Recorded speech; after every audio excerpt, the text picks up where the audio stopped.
इंसान की सोच ही जीवन का आधार है। तीन राहगीर रास्ते पर एक पेड़ के नीचे मिले।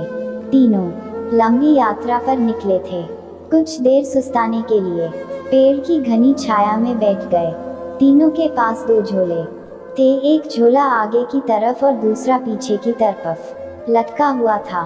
तीनों एक साथ बैठे और यहाँ वहाँ की बातें करने लगे, जैसे कौन कहाँ से आया, कहाँ जाना है, कितनी दूरी है, घर में कौन कौन है, ऐसे कई सवाल जो अजनबी एक दूसरे के बारे में जानना चाहते हैं। तीनों यात्री कद काठी में सामान थे, पर सबके चेहरे के भाव अलग अलग थे। एक बहुत थका निराश लग रहा था, जैसे सफर ने उसे बोझिल बना दिया हो। दूसरा थका हुआ था पर बोझिल नहीं लग रहा था, और तीसरा अत्यंत आनंद में था। एक दूर बैठा महात्मा इन्हें देख मुस्कुरा रहा था। तभी तीनों की नज़र महात्मा पर पड़ी और उनके पास जाकर तीनों ने सवाल किया कि वे मुस्कुरा क्यों रहे हैं। इस सवाल के जवाब में महात्मा ने तीनों से सवाल किया कि तुम्हारे पास दो दो झोले हैं, इनमें से एक में तुम्हें लोगों की अच्छाई को रखना है और एक में बुराई को, बताओ क्या करोगे। एक ने कहा, मेरे आगे वाले झोले में मैं बुराई रखूंगा ताकि जीवन भर उनसे दूर रहूं, और पीछे अच्छाई रखूंगा।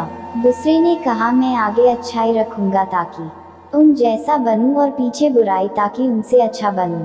तीसरे ने कहा, मैं आगे अच्छाई रखूंगा ताकि उनके साथ संतुष्ट रहूं, और पीछे बुराई रखूंगा और पीछे के थैले में एक छेद कर दूंगा, जिससे वो बुराई का बोझ कम होता रहे हैं और अच्छाई ही मेरे साथ रहे, अर्थात वो बुराई को भूला देना चाहता था।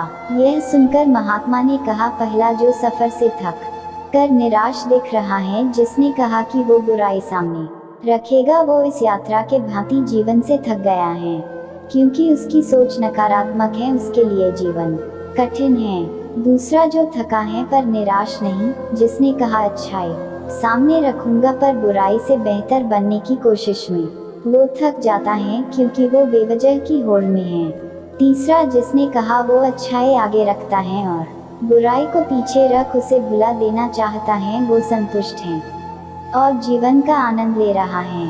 इसी तरह वो जीवन यात्रा में खुश हैं।